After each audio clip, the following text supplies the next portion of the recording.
Okay. So நான் இன்னைக்கு படிச்சது என்னன்னா விபிசி, ஏடபிள்யூஎஸ் விபிசின்னா விர்ச்சுவல் ப்ரைவேட் கிளவுட். ஸோ இதில் என்னென்னவெல்லாம் பண்ணலாம் அப்படின்னு பார்க்கலாமா? ஸோ இந்த விபிசிங்கிறது ஒரு சர்வீஸ். ஸோ இந்த விபிசிக்குள்ள அந்த விபிசின்னா என்னன்னு சொல்லி பார்த்தோம் இல்லையா, விர்ச்சுவல்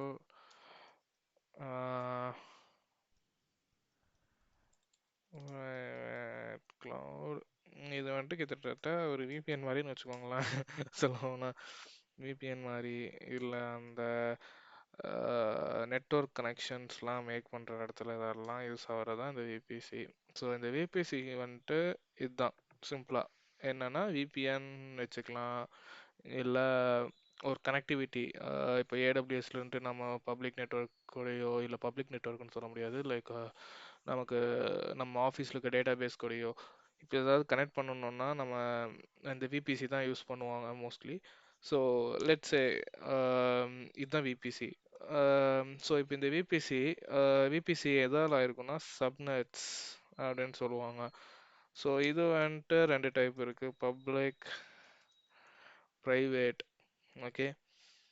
ஸோ இந்த பப்ளிக் சப்நெட், ப்ரைவேட் சப்நெட் அப்படின்னு சொல்லுவாங்க இல்லையா,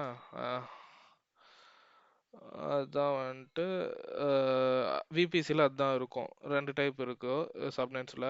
இந்த விபிசிக்குள்ளே சப்நெட் இருக்கும். சப்நெட்டில் வந்துட்டு ரெண்டு டைப் இருக்குது, பப்ளிக், ப்ரைவேட்டு. இந்த பப்ளிக்னா வந்துட்டு இப்போ என்கிட்ட ஒரு EC2 இன்ஸ்டன்ஸ் இருக்குன்னா அதை வந்துட்டு ஈஸியாக இன்டர்நெட்டுக்கு எக்ஸ்போஸ் பண்ணணும்னா நான் அதை வந்துட்டு பப்ளிக்கில் வச்சுக்கலாம்.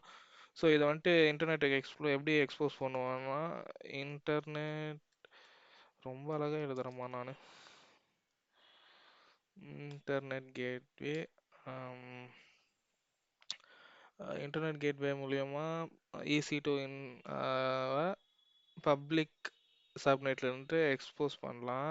அதுவே இப்போ ப்ரைவேட்டில் இருந்து சிறப்பு ப்ரைவேட்டில் இருக்கிற EC2-வை நான் எப்படி எக்ஸ்போஸ் பண்ணலான்னா, ப்ரைவேட்டில் இருக்கிறது மோஸ்ட்லி இன்டர்நெட்டுக்கு எக்ஸ்போஸ் பண்ணக்கூடாது நம்ம ப்ரைவேட்லேயே வைப்போம். ஸோ அதையும் மீறி நம்ம எக்ஸ்போஸ் பண்ணுறோம் அப்படின்னா என்ஐடி கேட்வே, நேட் கேட்வேன்னு சொல்லுவாங்க.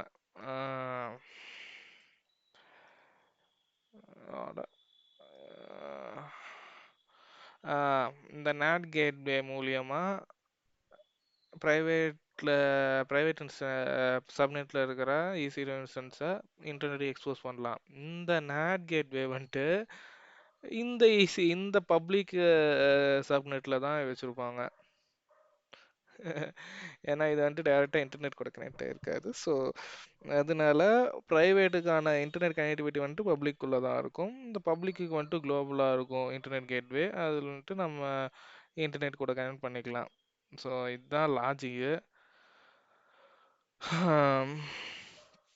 அப்புறம் ஒன் மார்க் கொஸ்டின் மாதிரி ஒன்று சொல்கிறோம் பாருங்களேன். இதில் யூஸ் ஆகிற IPv4 வந்துட்டு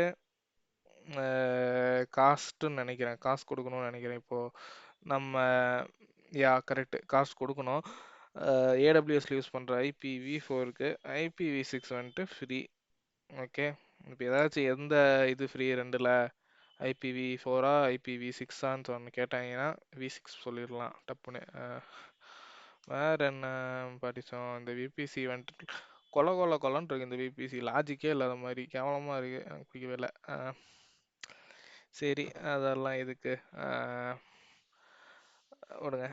இப்போ ஓகே, அது மட்டும் இல்லை, இந்த விபிசி வந்துட்டு ரீஜன் பேஸ்டு. இந்த விபிசி வந்துட்டு ரீஜன் பேஸ்ட் அப்படின்னா சப்நெட் வந்துட்டு ஏசி பேஸ்டு. ஏசினா அவைலபிலிட்டி ஜோன்ஸ். நம்ம ஒரு 10 வீடியோவுக்கு முன்னாடி ஒரு அவைலபிலிட்டி ஜோன்னா என்னென்னு பார்த்துருப்போம். அதை பேஸ் பண்ணி இந்த சப்நெட்ஸ்லாம் அதை பேஸ் பண்ணி தான் இருக்குது. ஸோ ஒவ்வொரு அவைலபிலிட்டி ஜோனுக்கும் ஒவ்வொரு சப்நெட். ஓகே. ஸோ இப்போ நான் வந்துட்டு ரெண்டு இன்ஸ்டன்ஸ், ரெண்டு விபிசி தனித்தனியாக இருக்குது, இது ரெண்டையும் கனெக்ட் பண்ணணும். இப்போ லெட்ஸே ஏ ஒன்று இருக்குது, பிவிபிசி ஒன்று இருக்குது, ஒவ்வொரு ரீஜனில் இருக்குன்னா இது ரெண்டையும் நான் கம்யூனிகேட் பண்ண வைக்கணும், ரெண்டு கனெக்ட் பண்ணிக்கணும். அப்படின்னா நான் இந்த இடத்துல என்ன யூஸ் பண்ணலான்னா விபிசி பீரிங் அப்படிங்கிறத ஒன்று யூஸ் பண்ணலாம். ஸோ இந்த லாஜிக்லேயே என்னென்னா இப்போ என்கிட்ட 3 இருக்குன்னு வச்சுக்கோங்களேன். ஏ ஒன்று, பி ஒன்று, சி ஒன்றுன்னு 3 விபிசி இருக்கு. ஸோ இப்போ நான் இந்த இடத்துல வந்துட்டு ஏவும் பியும் ஏற்கனவே நான் பியர் பண்ணிட்டேன் இல்லையா? ஸோ அது இது ரெண்டுக்குள்ள நான் ஈஸியாக கம்யூனிகேட் பண்ணிக்கலாம். ஸோ இப்போ நான் வந்துட்டு பிக்கும் சிக்கு மட்டும் விபிசி பியரிங் பண்ணணும்னா அப்போ ஏவாலையும் சி கூட கம்யூனிகேட் பண்ண முடியும்னா முடியாது. ஏன்னா ஏ வந்துட்டு பி கூட மட்டும்தான் பேர் ஆயிருக்கு. பி தான் சி கூட பேர் ஆயிருக்கு. ஆனா ஏ வந்துட்டு சி கூட பேர் ஆகல டைரக்டா. ஸோ அதனால ஏனால வந்துட்டு சி கூட கம்யூனிகேட் பண்ணிக்க முடியாது. ஸோ இது வந்துட்டு விபிசி பேரிங்கோட லாஜிக்கு. என்ன ஒரு லாஜிக்னு தெரியல, மட்டத்தான் மட்டமா இருக்கு. அஹ் அடுத்து விபிசி என் பாயிண்ட்ஸ். ஸோ இந்த விபிசி என் பாயிண்ட்ஸ்னா என்னன்னா, ஸோ இப்போ நான் அதாவது விபிசி டு விபிசி இந்த கனெக்ஷன் நான் இப்போ பார்த்தோம் இல்லையா? ஸோ இப்போ விபிசி டு வேற ஏதாச்சும் சர்வீஸ் கூட கனெக்ட் பண்ணணும்னா, அதாவது இப்போ ஏங்கிற விபிசி வந்துட்டு நான் இப்போ S3 கூட கனெக்ட் பண்ணணும். இப்போ எனக்கு விபிசி அப்படின்னு சொல்லிடக்கூடாது நான்.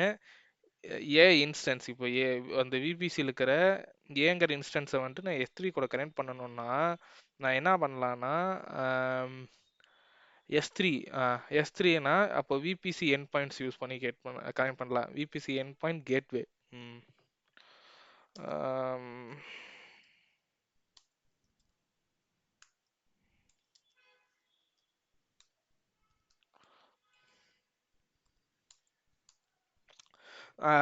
இது வந்துட்டு S3க்கும் டைனமோ டிபிக்கும் மட்டும் இந்த லாஜிக் வரும். Dynamo DP. ஸோ S3 ஏதாச்சும் ஒரு விபிசிலன்ட்டு S3க்கோ இல்லை டைனமோ டிபிக்கோ கனெக்ட் பண்ணணும்னு வச்சுக்கோங்களேன். இந்த விபிசி என் பாயிண்ட் கேட்வே மூலியமா தான் கனெக்ட் பண்ண முடியும். அதுவே வேற ஏதாச்சும் சர்வீஸ் என்ன வேற மற்ற என்ன சர்வீஸாக வேணாலும் இருக்கட்டும், அது வந்துட்டு இஎன்ஐன்னு சொல்லுவாங்க. எலாஸ்டிக் நெட்வொர்க் இன்டர்ஃபேஸா என்னமோ வரும். இல்லை இல்லை, எண்டு பாயிண்ட் இன்டர்ஃபேஸ்ன்னு தான் சொல்லுவாங்கன்னு நினைக்கிறேன் இதையா. ஆமாம், போவோம். எண்ட் பாயிண்ட் இன்டர்ஃபேஸ் என்ன சொல்லுவாங்க பேசிக்கா. இதை வந்துட்டு மற்ற எந்த சர்வீஸ்க்கான வேணாலும் கனெக்ட் பண்ணிக்கலாம். ஆனால் இதுக்கெலாம் வந்துட்டு இந்த S3க்கும் டைனமோ டிபிக்கு மட்டும் என் பாயிண்ட் கேட்வே, இதுக்கு வந்துட்டு என் பாயிண்ட் இன்டர்ஃபேஸு. ஆமாம். ஓகே. ஸோ இப்போ இந்த இடத்துல விபிசி பியரிங்கோட இதில் பார்த்தீங்கன்னா ஒரு ஒரு பெரிய டிஸ்அட்வான்டேஜ் இருக்க மாதிரி இருக்கும். என்னன்னா இப்போ நான் சி வந்துட்டு ஏ கூடயும் பேசணும், பி கூடயும் பேசணும்னா நான் சி வந்துட்டு ஃபர்ஸ்ட் ஒரு பிசிக்கு ஒரு விபிசி பியரிங் பண்ணியிருக்கணும். அப்போ ஏசிக்கு இன்னொரு விபிசி பியரிங் பண்ணியிருக்கணும். இந்த மாதிரி எக்கச்சக்கமான பியரிங் பண்ணிகிட்டே போயிட்டு இருக்கணும். ஸோ அதுக்கு பதிலாக என்ன பண்ணலான்னா இந்த இஎன்ஐயே திரும்ப யூஸ் பண்ணலாம். இந்த இஎன்ஐ வந்துட்டு யூஸ் பண்ணோம்னா என்ன ஆகும்னா, எத்தனை சர்வீஸ் எத்தனை விபிசி இருந்தாலுமே இந்த சி விபிசியை வந்துட்டு எத்தனை சர்வீஸ் இருந்தாலுமே அத்தனை சர்வீசஸ் கூடயும் நம்ம பேசிக்க முடியும் ஒரே டைமில். ஸோ இதுதான் வந்துட்டு இஎன்ஐ வச்சு இதுவும் பண்ணலாம். ஸோ அடுத்து கனெக்டில் வந்துட்டு 2 டைப் இருக்குது, direct connect, site to site கனெக்ட்ன்ட்டு. அதெல்லாம் என்னன்னு எனக்கு புரியவே இல்லை, அதனால் அதையும் விட்டுறேன் நான். அவ்வளோதான், இவிபிசியில் இவ்வளோதான் எனக்கு புரிஞ்சுது இன்னைக்கு.